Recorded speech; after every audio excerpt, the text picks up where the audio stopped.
parents these days, do we even realize our children are not fine?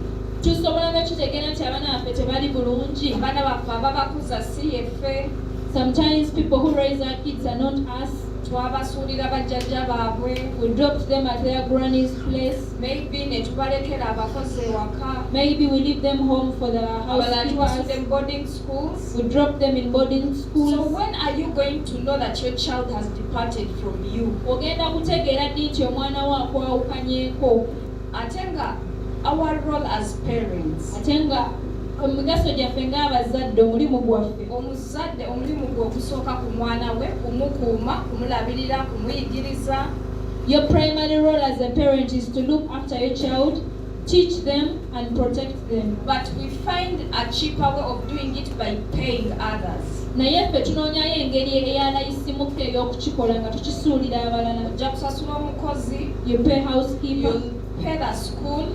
N'osasula essomero. Metro n'osigala ng'omukubiranga akasimu. Metro n'omwana we yali atya. You always check on the metro and call them to find out how your children are doing. Of course, she's not the mother of that child. Oyo omukyala si ye maama w'omwana oyo. Bw'afuna obuzibu nga bwakugamba maama agenda kugamba metro n'oyo oba tamugamba. If that child gets a problem that needs to be addressed to the mother, can this child address it to the matron or not? And usually those matrons have very many children. Kati abakyala abakuuma abaana ku masomero abaana baba bangi. Ayinza okuba alina abaana like 200 in her care. She might be keeping around 200 children. Omusuubira anaakola omulimu gwe ogwakulemye. Do you expect that woman to do the job that you failed to do and do it perfectly? So we should always be keen to our children. Tuteekeddwa nnyo okubeera okwekaliriza nnyo abaana baffe. Tutegeere ali kutambula naffe. To know, are they moving together with us? Is he doing the right thing? Omwana ono alikola ekintu ekituufu. Yasuubuse ku makya n'agenda ku ssomero. Did this child wake up in the morning and reach school? Yeeyisiza mu ngeri gye mbadde nsuubira gy'alina okweyisa. Is this child behaving in the way that I expect them to? And then physically, when we've done the physical, what about the spiritual? Kakati eby'omubiri bwe tuba tubikoze ebirabikako ate eby'omwoyo.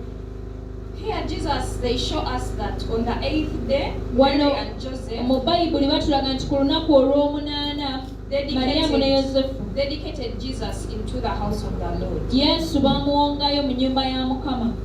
Naye it means, it shows us kitulaga nti Yesu ne bwe yali ng'akyali muto, that even when Jesus was still young, baatwala obuvunaanyizibwa bwabwe obw'omwoyo, the parents took their spiritual responsibility and dedicated him to the Lord. How many of us bameka kuffe ng'ebyomwoyo si bikulu nnyo eri obulamu bw'abaana baffe? How many of us don't prioritize spiritual matters in our children's lives? Enaku zino parents, as soon as the child is bw'aba muwala naku nga munaana meka omutwala n'amuwumbuza amatu toyagala nga mutawanye ng'akuze. These days parents, when a girl child is about 8 days, you take them to prick their ears. Abalenzi, let me circumcise this boy very fast, very early. If the child is a boy, you take them for circumcision. So that's tough na blooming ng'akuze. You protect them from that pain when they are grown up. What about the spiritual? Ate eby'omwoyo. You're not having mercy upon this child regarding the spiritual pain they will face. We shall dedicate the child. We shall dedicate the child. Baganda be balina okubeera bonedda tulinde jjajjaawe. Let us do this. Mubitwala mu maaso. You procrastinate the spiritual. We usually procrastinate the spiritual issues. We postpone issues of dedicating our children, waiting for other people to be around. Naye ng'ebyomubiri bwe birina consequence bw'olwawo. Just like the physical issues have consequences when you take long, even the spiritual have. N'ebyomwoyo birina ebivaamu ate ebitali birungi.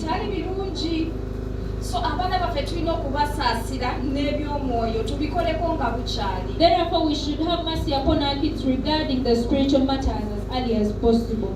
We see that Mary and Joseph, they were very careful with their son Jesus. Nga bwe tulaba nti Mariamu ne Yosefu newankubadde nga baali beegendereza nnyo mutabani waabwe Yesu. Era yababulako ennaku ezebbiri. He still got separated from them for those 2 days. Naye nze ke nalabyemu, one thing I noticed here, yabula nnaku bbiri. He was lost for 2 days. naye bwe baamunoonya baamunoonyeza nnaku 3. But when they were searching for him, it took them 3 days. So bw'oleka omwana wo n'akuvaako ennaku 2, emyezi 2, emyaka 2. So if you allow yourself to be separated from your child for 2 days, 2 weeks, or 2 months, be sure okunoonya omwana oyo you'll take more time era mukaka kunti ogenda kutwala ebbanga ddene okumulaba n'okusinga lya bulidde. Yes.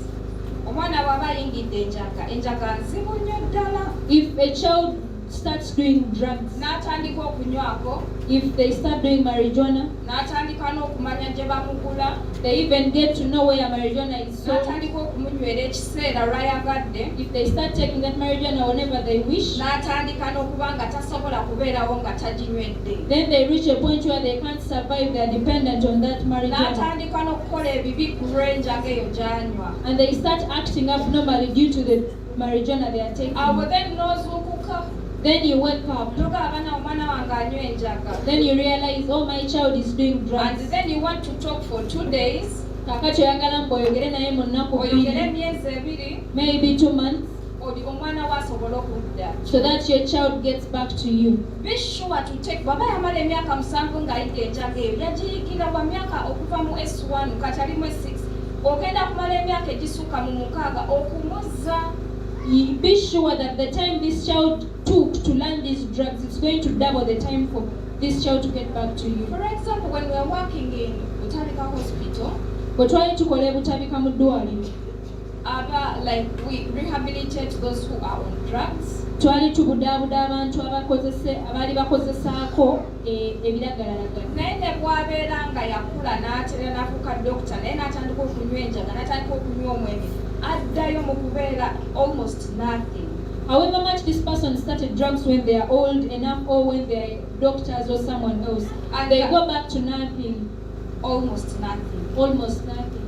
Nga beetaaga obuyambi okubayamba basobole okuvaayo batereere. They need help so that they can come out of that. It takes time. Kitwala obudde. Togenda kusiba mwezi gumu gaye kasiba omwezi gumu omwana wange anyweredde enjaga emyaka 7 ajja gibaako mu lunaku lumu mwezi gumu, ekyo nedda. You're not going to fast for 1 month for a child who has spent 7 years taking drugs. You're going to put in physically. Ogenda kuteeka mu mwoyo nnyo, mu mubiri nnyo, you'll journey with this child so that they get back to you. Ate nga teri musajja ayagala omwana bw'okwonooneka. No parents would love their child to get spoiled. But why do we be lazy Naye lwaki tuba bagayaavu nga tannaba kwonooneka? before they get spoiled? The price to pay when the child has got into any trouble Omuwendo gw'okusasula ng'omwana agenze mu bulabe bwonna, is bigger than the one to prevent. omuwendo ogwo munene nnyo n'okusinga gwe wandisasudde ng'oziyiza omwana Abasawo omuyimbi. bagamba prevention is better than cure. The medical personnel say nti okuziyiza kusingako okuwonya. Yeah. So in 46, Olunyiriri lwa 46 baatulaze nga bamuzudde mu temple. Jesus' parents found him in the temple. Read 46. Olunyiriri lwa 46 awo olwatuuka bwe waayitawo ennaku 3 ne bamusanga mu yeekaalu ng'atudde wakati mu bayigiriza ng'abawuliriza ng'ababuuza. Was it by chance that Yesu ye bamusanga mu yeekaalu? Gw'olowooza yali chansi yaabwe okusanga Yesu mu yeekaalu? Omwana wange musibye mu katale, I spend my day with my child in the market. agenda ku ssomero Fine, they go to school. wabeerayo ennyimba ye yasenku yakola bimbirimu egyo gyonna. If there is a funeral service, my child splits the firewood. Okusamira ye yakwata or something, whatever it is. If it is witchcraft, this child takes the front seat. Then bw'abula, Then when this child gets lost, ngenda munoonyezaawa. where am I going to look for Mubiri them? bye namulaga. From that very place, from the things I showed to this child. Kati omwana wo bw'oba Yesu wano batulaga nti Yosefu ne Maria We are shown here that Joseph and Mary, baamulaga yeekaalu they showed to Jesus the mu temple nnaku 8 ez'obulamu bwe. in the first 8 days of his earthly So life. nga bw'abula, Therefore, when he gets lost, era eyo gy'alina okukola ki? that is where he has to get lost from. Okusangibwa. That is where he has to be found. ebintu ebisinga bye tukola abaana baffe be bakoppa. Most of the things we do, that is what our children imitate. For our dear fathers, Eri bataata baffe abalungi, bababba amasannyalaze waka omwana we bali musanga mu bubbi, you will have to pay for all the years he saw you stealing. if you're using electricity illegally at home, you will have to pay greater price if this child of yours is caught in theft. Because you have told him that. Kubanga kino ky'omusomesezza. Yes, government bagiyita ku bbali, abagezi tukola bwe tuti. You've taught this child that the government has to be dodged around. If it is water at home, okola something amazzi ne gateebala. you do something in that meter and it does not count anything. Yes, oyinza okuba ng'olina ssente zo savings, Maybe you're saving some money, yes, but at the expense of your children. naye abaana bo oli kubaleetera obuzibu. Ate ng'omuwendo gw'omwana munene nnyo okusinga obuseeto. Yet the price of your child is greater than the money you're saving. What we show our children, Ebyo byennyini bye tulaga abaana ebyo bye baffe, bagenda okukola. that is exactly what they are going Eyo to gye do. bajja okubulira. That is where they are going to get lost from. But if we want our children to walk in the right path, Naye bwe tuba twagala abaana baffe otambulira mu makubo amagologo, naffe tulina okutambulira mu makubo bwe gatyo. we too have to walk in such paths. Abantu abakulu bagamba, Some old people say, ekyo tokikolera mu maaso g'abaana. don't do that in the presence of the young children. Why? Lwaki? Kubanga ye alaba ayiga mu kulaba by'okola okusinga by'oyogera. Because these children learn by seeing what you do than hearing what you say. Ewaka bw'owa taata w'abaana bo ekitiibwa n'abaana bajja kimuwa. At home, if you respect the father of your children, even your children are going to respect him. Omwami bw'arespectinga mama w'abaana be era n'abaana bajjamu ekitiibwa. If the father at home respects the mother of his children, the children will also respect him. That is why Yensonga lwaki bagamba tokikolera mu baana. people say don't do that in the presence of the Naye children. ebisinga omwana ye aba akulaba. But most of the time, this child is watching you. Abawumeme bwe bayitawo muggyeko akabaya mukaggyeko baana.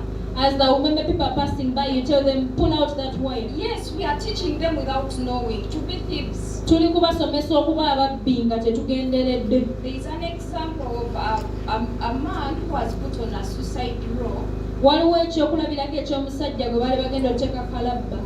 Yagamba olw'okuba ensi eno teri fair, He said, because this world is not fair, sinza abadde asaanira akalabba kano. I was not supposed to be on this Maama death wange row. ali ewaka yabadde alina okuttibwa leero. My mother at home